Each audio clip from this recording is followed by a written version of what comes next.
Hello everyone and welcome back to Tarot and Torch. So today we have a haul, and yes, some of these things will be from the holidays, but also there's things in the haul that are not all tarot decks or oracle decks. There's some other things, and some of these things are items that I have saved up for and bought a few months back. So this is kind of an all over the place haul. I hope you like chatty videos because this is definitely one of those.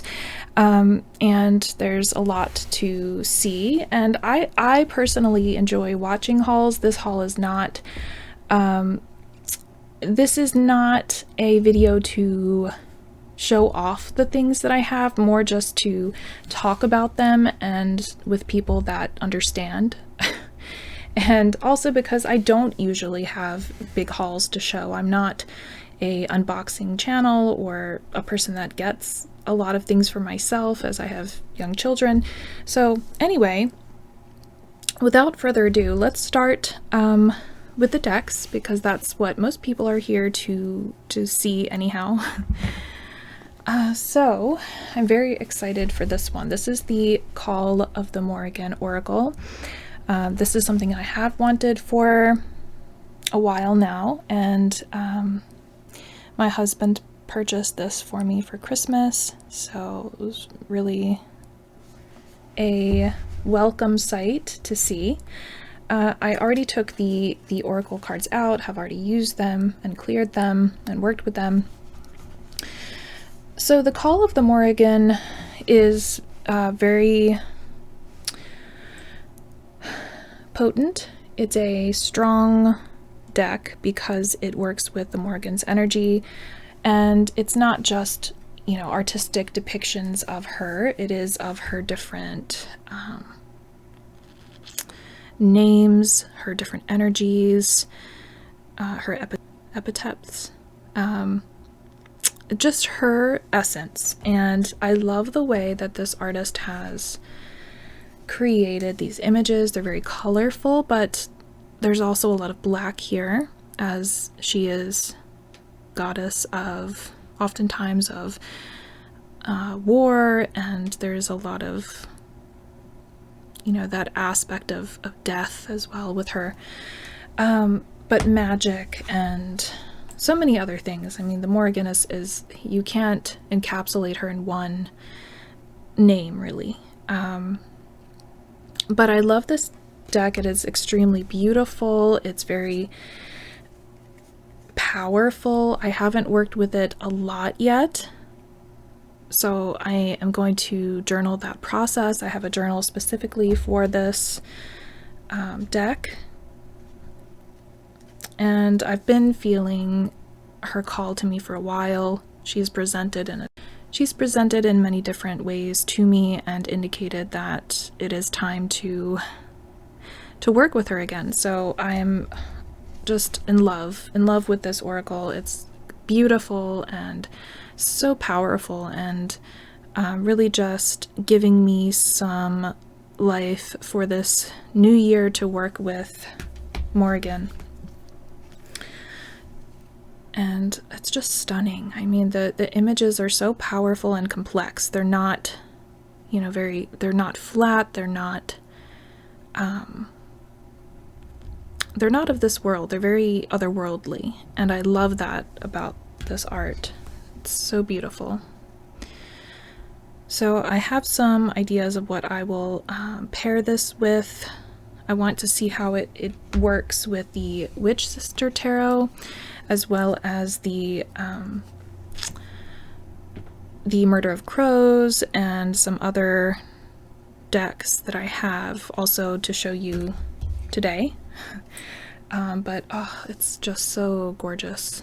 The landscape, the line work of the art just takes me back to something from when I was growing up that I can't quite put my finger on. But the deity energy from this oracle is very powerful, as it should be for the Morrigan. So very excited to dive into this Oracle deck.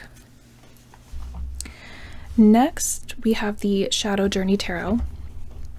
And I got this actually around Black Friday because they were having a sale, and if you don't know, that's one of the best times to shop for decks. You can often find some really great deals, which I was lucky to. So this is by the artist Edward Neal and Heather Writer, I believe that's what it says. Okay. So I found this artist on Etsy, and the artwork is right up my alley. It's beautiful, it's dark.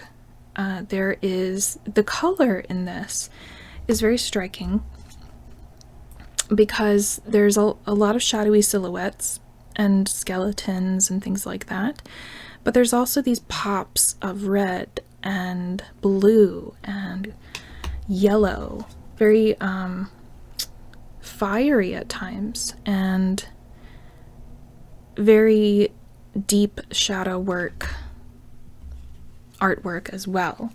So like this is the Wheel of Fortune. Look at this portal. The portals in this deck is another amazing thing. I love portals, and portals are magical not just in their construction and the idea of them, but in my opinion they're also magical tools, and perhaps someday I'll make a video on that, but just for the sake of this deck there's a lot of portals in it.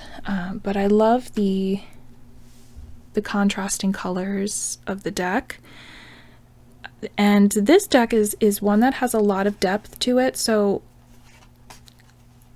it's not just the meanings from the Rider-Waite. There's much more here to really sink your teeth into. Like this is the Strength card. If I can clear that, there we go.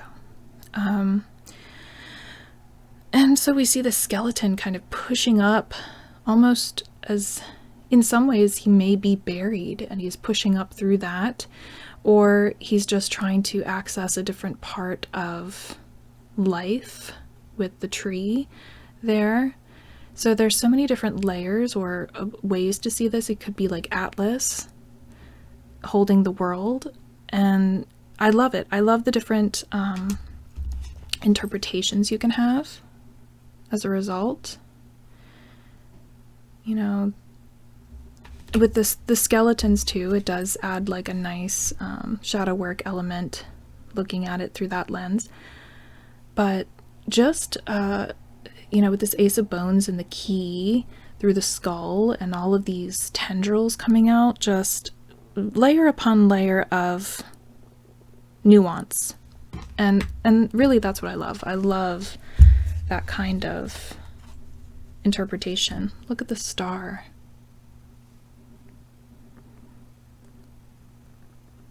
The star is one of my favorite cards, so I love when they're beautiful and special like that. So this deck is incredible. Incredible design, artwork. I actually purchased 3 decks from this creator because of the deal that I saw, and I'm so happy that I did. So, and you guys will see more of these decks on my channel, because these are new favorites, and I love that I'm at that place in my practice now where I just know if something is going to be in my favorites and kind of how it's going to fit into my practice. Okay, I'm trying to go quickly because I do have a lot to show you. Also by the same artist is the Dark Fantasy Tarot by J. Edward Neal. And this one I immediately bonded with. So the other one I love and have very specific purposes to work with it. This one was very unexpected in the way that it kind of grabbed a hold of me. It feels very much like a dark fantasy, and I love dark fantasy. I used to read fantasy novels. I'm more into horror now, but dark fantasy used to be a genre that I absolutely adored, and mostly in the form of short stories and anthologies. But this deck, another really interesting deck, lots of different interpretations. The imagery is absolutely incredible. Like, this is the Lovers. Just look at that. And when you flip it this way, it has a different image. So not even just a reflection, but an alternate. So beautiful. But this deck took me quite by surprise. I still don't know exactly everything that it's doing on an energy level to me, but I will kind of sit with it and work with it, definitely. It's absolutely going to be on my January to work with list. Just look at this death card. It's a very positive spin on death, but look at that. It's a portal, naturally. But, like, this deck is just doing things for me that I really needed, and I didn't even know. So I'm very pleased with this deck, even more so than the Shadow Journey. And I believe, if I'm not mistaken, this is one of the newest decks that this artist has created, and I just cannot wait to see what else he comes up with, because these are really working their way up to my favorite decks to work with at the moment. And they also have cute little gnomes in this deck for the wands. Okay, so that is the Dark Fantasy Tarot. The last deck from this creator is the Wisdom of the Raven, and you may have seen this oracle deck on Etsy. This is one that I know that I've seen other people work with, but it is incredible. I mean, you already know that I'm here for the Corvids, and I will purchase most of the decks that I find with Corvids. But this, I have already worked with this deck, and it's everything I wanted and more. It's definitely fitting for the Morrigan's energy. She comes through with this deck, so I'll be using it along with the Oracle of the Morrigan, and also the other tarot decks that I mentioned that I want to try to work with her with. The Shadow Journey may also be another one that I work alongside of this with the Morrigan, and the Murder of Crows, and the Witch Sisters tarot. So, I like the keywords on this. Like Mercy, that's not one that you see very often. The keywords are more shadow work oriented and a bit spooky at times, which is perfect. Eccentric, so that, you know, that's one to really think about, sink your teeth into. 11s, that's also one that you don't see very often as a keyword. Esteem. And the Corvids here, the Ravens, they feel much more like guides and messengers from the other side. So they're not natural, you know. It doesn't have that natural feeling, which is, again, exactly what I want in an oracle. Disintegration.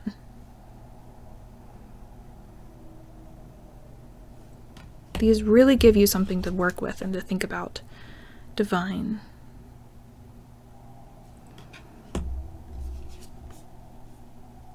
And there's that beautiful dual kind of mirror image that he does so well.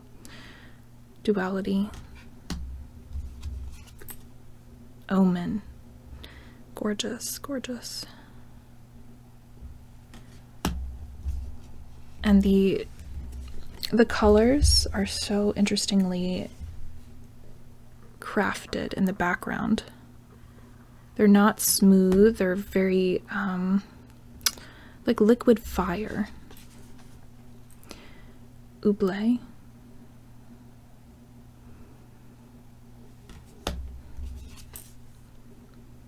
Perception.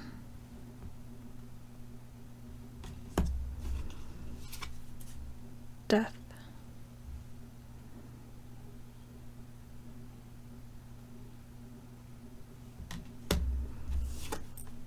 Disguise. That one's a nice little bit of playfulness in with the seriousness of this deck. Okay.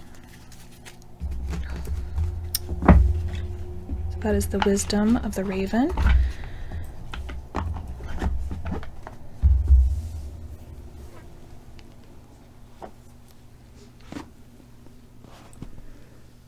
Okay, and the last deck that I have to show for right now, and I'm sure I'm forgetting some, but is the Wild Unknown Archetypes. And this is one that I also purchased for myself during a sale. And I've wanted this one for a while as well. You already know that archetypes are something that I work with all of the time. And I really love this because it's a round deck, and I don't have any round decks. So it's shaped like a diamond on the back. Now, this is also very colorful, which, you know, if you've seen my other decks, you know I prefer kind of the darker imagery, but it goes so well with other decks that I own, such as the, I'll just pull this since it's out, the Crow Tarot.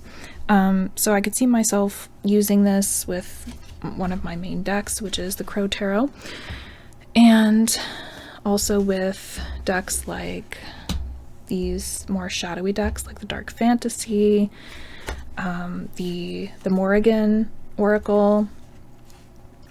But this deck is great for, especially because we are coming into New Year's, so year ahead readings, New Year's readings. Just the beginning of the year feels very energetic and has that fresh start kind of capacity, which to me speaks of archetypes and kind of what energies we are going to embody. Really thinking about where we are at the beginning of the threshold of the new year and where we are stepping into and how we're going to transform. So I really am happy with this purchase. It's a very interesting, visually interesting deck. I mean, I already knew that archetypes are, you know, there's something that I use all of the time and really chew on a lot. So I like having this different kind of visual interpretation of that and jumping off point for readings. Also because I will use these for client readings. It's a really nice way to help a client understand, again, kind of where they are and what energy would help them best through a certain phase or situation. I really love the pops of color. It's very intense. And I know that she also has the Wild Unknown just tarot deck, and perhaps that is one that I will add to my collection someday. I don't actually have that one. It hasn't been one that has called to me, so we'll see. But this I'm just very happy to work with right now. It's going to be a great reader for this new year and January. Okay, so now we are going to books. So, because I am picking up work with the Morrigan, I purchased a new book to go along with that. and it is the Morrigan Celtic Goddess of Magic and Might.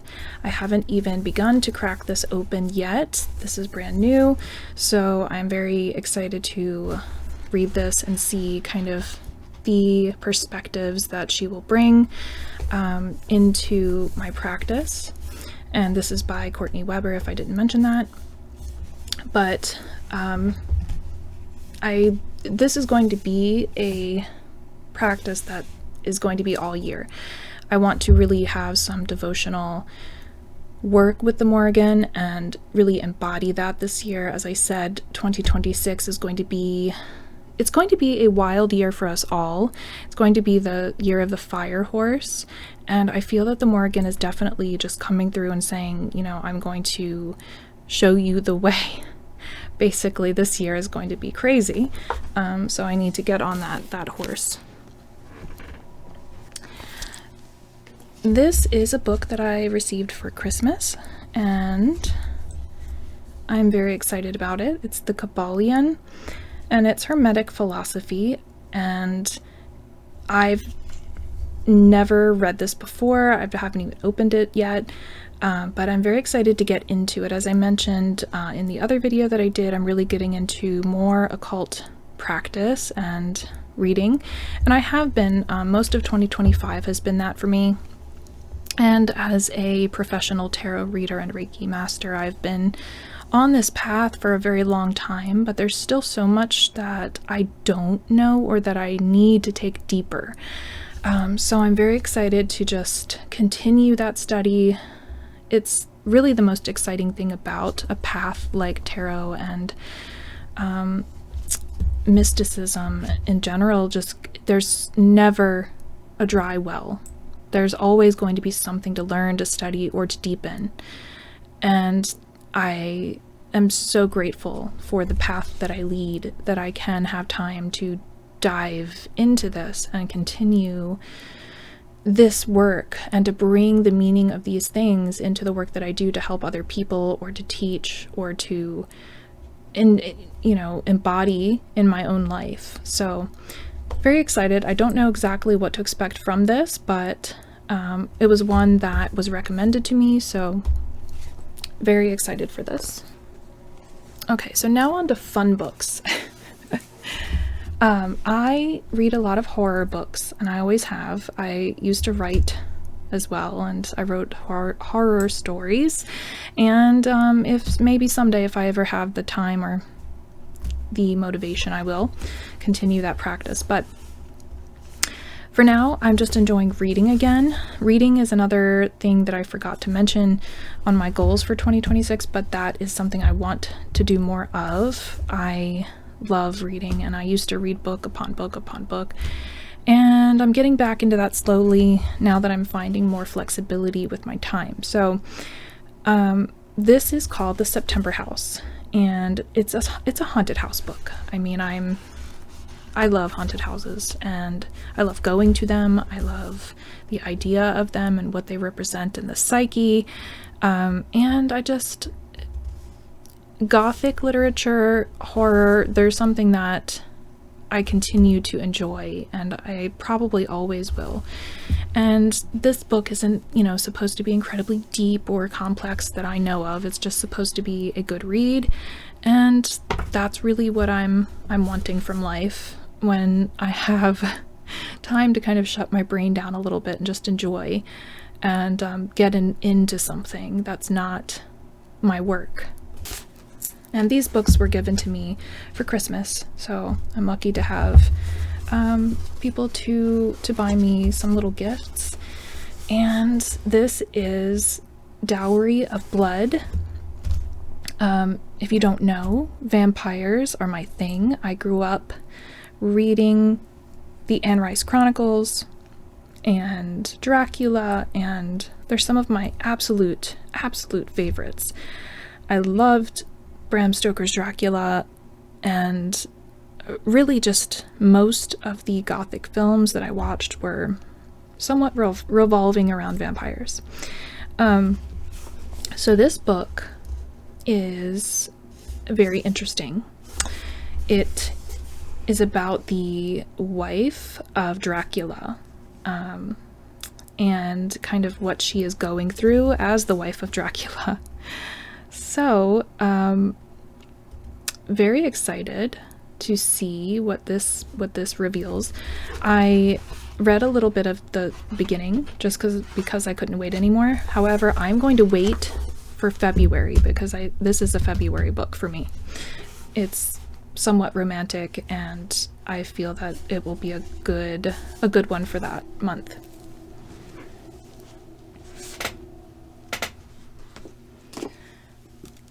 Currently, I am reading Blood on Her Tongue, and this is one that I had purchased. I had actually purchased this in, I want to say it was October, but I didn't have time to read it then. I was reading other things. So I started reading it the very end of this month, and this is amazing. I'm only on page 93, but this is an amazing book. It's very spooky and gory and strange, which is perfect. It's right up my alley. And I don't want to give it away exactly, but it's about two sisters, and it is a very gothic way of writing that the author has. The author is Johanna van Veen, and there is a very gothic kind of surreal way that she writes, which I really appreciate, and it really drew me in. But it's these two sisters, and one of them kind of has some eccentric behavior, and it's due to something that they discover, or that she discovers, and there's some creepy things that start to happen. So I don't want to give it away, but it's a very enjoyable read. If you like Dracula, if you like Nosferatu, maybe even if you like Frankenstein, you may enjoy this. But it is a bit spooky, and the descriptions can be gory at times. The last book that I have to show is Mary, An Awakening of Terror by Nat Cassidy. And this was another Christmas gift. I may wait to read this one. This is supposed to be extremely unsettling, very psychological, which I'm extremely excited about. I may end up reading this in March, probably, just because I'm going to be really busy between now and then. But I loved the idea of this book, and it's supposed to be very intense. And so I know it's about a middle-aged woman and kind of going through middle age, but there's a lot of other things that happen, and again, it's one that I kind of don't want to really give away. Let's see if there's anything I can say about it. I'll read some of the description. Mary is a quiet, middle-aged woman doing her best to blend into the background, unremarkable, invisible, unknown even to herself. But lately, things have been changing inside Mary. Along with the hot flashes and body aches, she can't look in a mirror without passing out, and the voices in her head have been urging her to do unspeakable things. So that's all I'll read of that. But, I mean, it sounds amazing, and I've heard a lot of really good things from it, so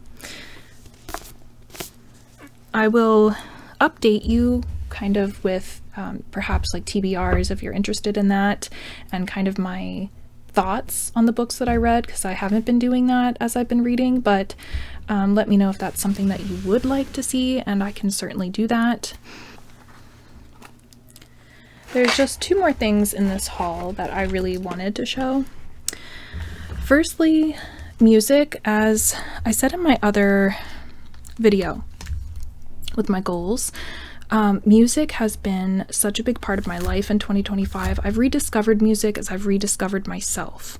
So there's been aspects of me that have come through that I didn't anticipate. And Black Veil Brides is actually one of those bands. I listened to growing up with Knives and Pens and Fallen Angels, and recently kind of went back to in a very different way.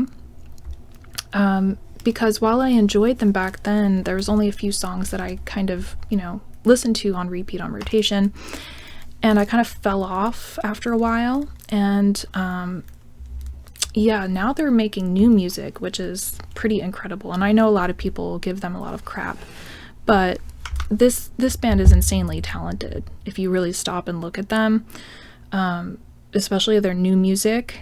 But in any case, no matter how you see them or how you feel about them, they're a band that really made a mark on me. And everybody has those bands that maybe not everybody likes or wants to listen to, but that does something for you on a soul level.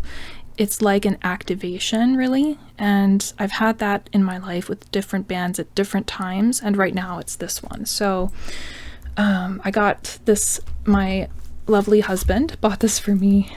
It's Black Veil Brides, Set the World on Fire. And this is not my favorite one that they've done, but I'm so glad to have it just because I want to collect the DVD or the CDs, because it's been harder for me to find CDs, and I get it. I'm an old millennial, and I like to have my physical books and CDs. I'm trying to become more less like that, but it's at the moment I need them.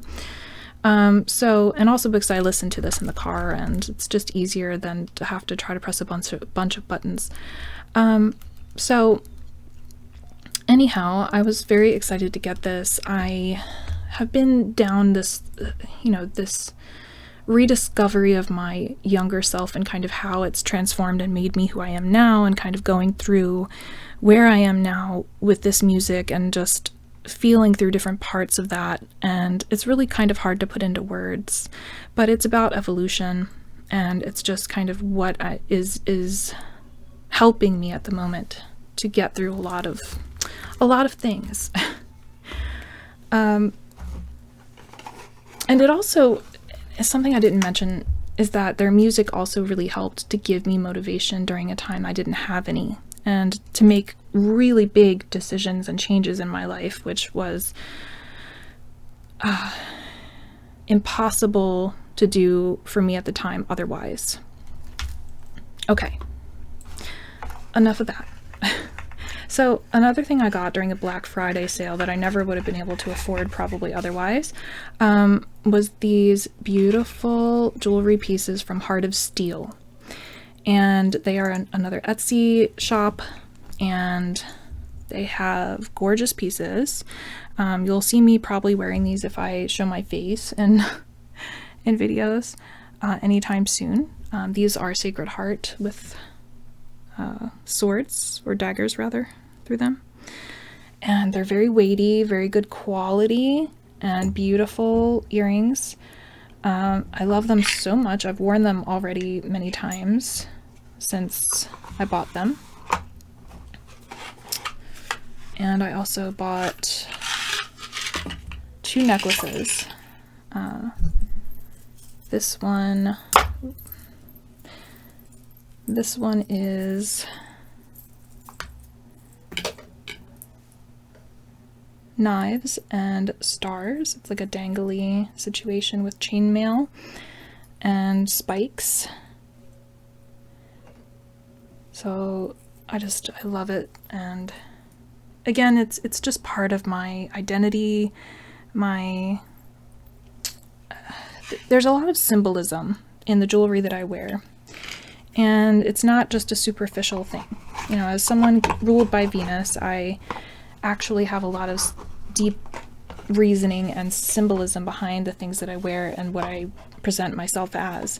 So it is a bit of a glamour magic. And swords, in particular, I relate to the swords in tarot, which are about thought and truth and clarity. And the other necklace that I got is pretty straightforward. It's an Ankh.